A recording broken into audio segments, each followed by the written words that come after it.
Hadi chat coşalım artık. Ne yapıyorsunuz oğlum? Bir tane gül yok mu oğlum? Bir tane gül atın bari lan. Oğlum hiç atamıyorsanız bari bir tane gül atın lan. İyice işler kesata bağladır oğlum. Bak daha yeni koltuk aldı. Yarın öbür gün bak eşime araba falan alacağım. Hadi oğlum lan size bari bağlıyorum. Hadi lan. İyice işler kesata bağladı ha. Sinirleniyorum artık. Sen de artık TikTok canlı yayınlardan para çok kazanamıyorsan gel bir de sana videolardan nasıl para kazanacağını öğreteyim. Çoğu kişi TikTok'un sadece canlı yayın özelliğiyle para kazanıldığını sanıyor ama işin aslı öyle değil. Markalar, sanatçılar, ajanslar, TikTok'un içerisinde koca bir ekonomi var. Bugün sizlere canlı yayından para kazanamayanlar ya da canlı yayın açamayan arkadaşlar için nasıl bir yöntemle para kazanabiliriz TikTok'ta diyorsanız bu videoyu dikkatli izlemelisiniz. Kimler bu sistemi kullanıyor ve nelere dikkat edilmesi gerekiyor her bir şeysini anlatıyorum. Hazırsanız başlayalım. TikTok aslında markalara ve sanatçılara, içerik üreticileri birleştiren bir sistem kurdu. Bunun ismi markalı görev. Yani diğer adı markalı misyon ya da sanatçılarla çalış. Sen bir içerik üreticisin ve markalı misyona giderek kendine bir profil oluşturuyorsun. Orada bir sürü markalar göreceksin ve bu markalar içerik üreticileriyle işbirliği yapmak istiyor. Sen de içlerinden birini seçerek 30 saniyelik bir video yapmanı talep edecek ve onun bazı bir kuralları vardır. Ekranda da belki görüyorsunuzdur. O kurallara uyarak senden o videoyu istiyor. Sen bu videoyu yapıyorsun. Yayınladıktan sonra izlenmene göre sana TikTok para veriyor. Aslında TikTok vermiyor. Sana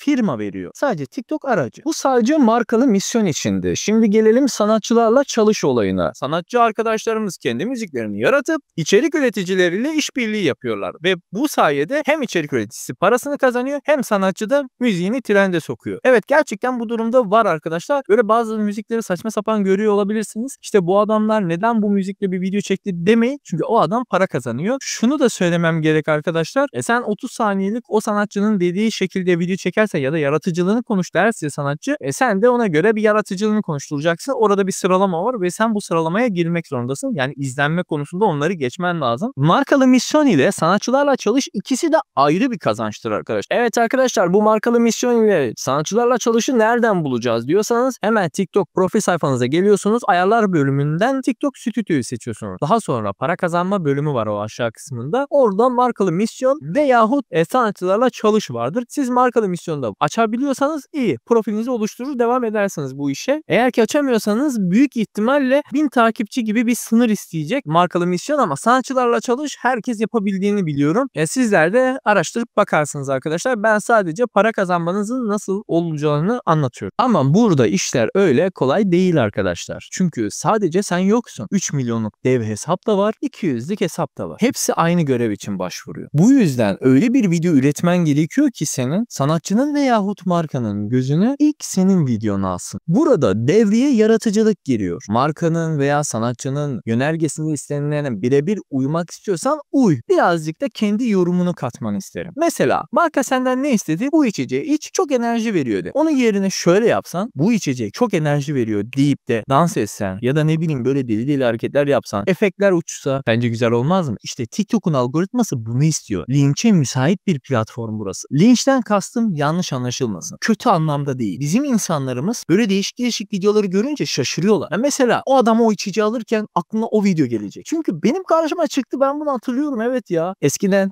marka yüzü olmak böyle kolay değildi. Ahmet, Mehmet çok zor bir yollardan geçiyordu. Ama şimdi o markanın yüzü sen oluyorsun. Öyle dev prodüksiyona bile gerek yok. Senin şurada aldığın izlenme sayısıyla dev prodüksiyonun aldığı izlenme sayısı arasında dağlar kadar fark var. Arada öyle bir makas aralığı var ki bir görsen. Yani o adam belki 150 bin lira para baymıştır ama senin alacağın sadece içeceği 50 liralık içecek alıyorsun ve buraya geçiyorsun videoda kendini tanıtıyorsun ya da ürünü tanıtıyorsun gibi. Ama dediğim gibi burada izlenmen çok önemli. Farkını yaratacaksın ki o 3 milyonluk veya 200 binlik 200'lük hesapları da geçmen lazım. O sıralamaya girmen lazım. Senin izlenme sayın onları aşması lazım. Evet diyeceksin ki ya abi 3 milyonluk hesap diyorsun ya. Biz bunlarla nasıl kapışabiliriz? Kapışırsın babam, kapışırsın anam, kapışırsın. Ya bu bunu yapmış. Bakın orada zaten ön izleme görürsün. Bak lan ben daha iyisini yaparım. Jonglör oluyorum gün bir derken o ürünü tanıtırsın. Anladın mı? Yani içerik üretmek çok zor değil. TikTok gibi bir platformda hiç zor değil. Algoritması çok saçma şekilde çalışan bir platform burası. Tüm ülkeler arasında da TikTok'u hoşnut bulmuyorlar. İşte bu sebepten bulmuyorlar. Hem kültürel bakımdan hem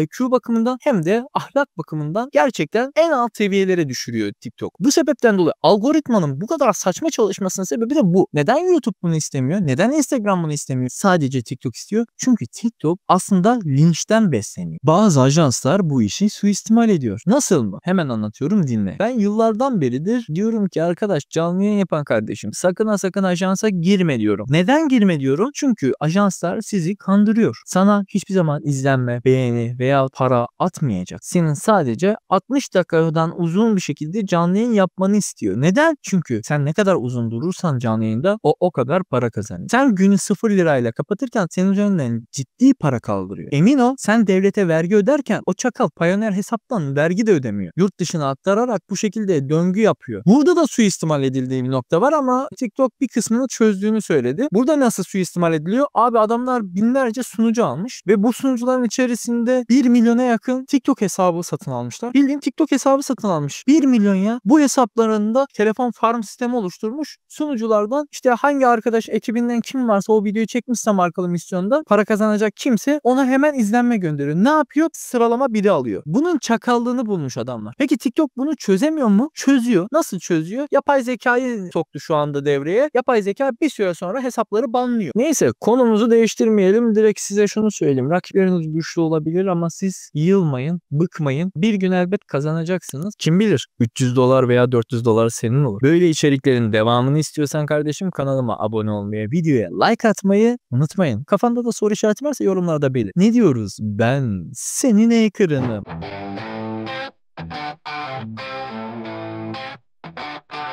Dijital içerik, her an trend, sosyal medya, herkes sende. Yazılım, teknoloji, eğitim hep, her videoda bilgi ve keyif hep. Kubilay Can sahnede, Fun Point Challenge'deki anım.